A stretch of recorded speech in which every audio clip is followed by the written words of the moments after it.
Je me présente, Daniel Vielfort, je suis directeur général chez Bonduelle Amérique. Bonduelle Amérique, c'est le plus gros transformateur de légumes en conserve et en surgelé en Amérique du Nord. Pour nous, la mise en marché collective des produits agricoles, les légumes de transformation, en gros, c'est très positif. C'est une relation où on a un interlocuteur professionnel face à nous qui représente l'ensemble de ses membres. Donc, ça devient une relation intéressante pour à la fois passer des messages, mais aussi pour travailler ensemble à l'amélioration de la filière. Mon nom est Yvan Michon, je suis producteur de légumes de transformation et je suis président de la Fédération des producteurs de légumes de transformation. La mise en marché collective, c'est important. Ça permet de regrouper les producteurs pour faire une offre de qualité à un transformateur qui a besoin de produits de qualité. La qualité est très importante. Souvent, les prix sont attachés à la qualité qu'il fournit. Dans les pois, par exemple, on a des différentes tendretés à laquelle le prix est attaché. J'ai plusieurs exemples où ça a été très utile de travailler avec la Fédération. Il y a eu des années où il était difficile d'avoir les hectares nécessaires dans certaines cultures.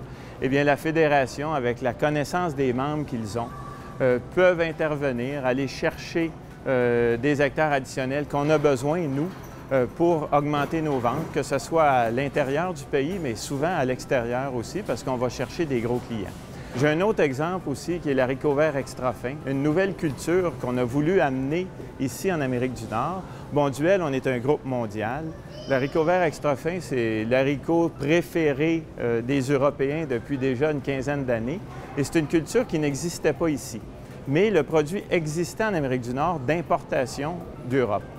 On l'a amené, nous, en s'entendant avec les producteurs, on a réussi à le faire cultiver ici et le transformer dans nos sites ici. Je pense que le plus bel exemple, c'est les légumes, des haricots extra fins qui ont été amenés par Bonduelle il y a quelques années en collaboration avec la Fédération. On a implanté cette production-là dans une région aussi qui avait des algues libérées parce que la production de tabac était abandonnée. Je pense que c'est un beau succès. Vous savez, les producteurs qui ont une bonne écoute, travailler avec eux souvent va faire en sorte qu'on a une meilleure écoute auprès de nos clients, auprès du gouvernement. Donc, pour la mise en marché des produits, pour les défis qui sont face à nous, c'est clair que quand on travaille ensemble, on a une voix qui porte beaucoup plus loin et qui est bien mieux l'écouter.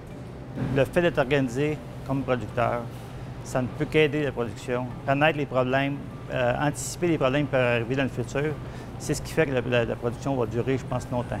Cette mise en marché collective, ça permet aux consommateurs, à tout le moins dans le légume de transformation, de pouvoir se procurer des légumes de chez nous à l'année. On comprend qu'au Québec, souvent, il fait froid, puis avoir des légumes frais du Québec l'hiver, c'est compliqué. Mais avec cette mise en marché collective qu'on a, bien, on réussit à produire et trouver les hectares en été pour travailler très intensivement et conserver et réussir à produire pour l'ensemble des consommateurs pour une année durant. Je pense que l'agriculture au Québec a besoin de diversité. Les légumes de transformation en font partie. Et le fait que les producteurs soient organisés pour mettre cette production-là en marché, c'est un plus pour tout le monde.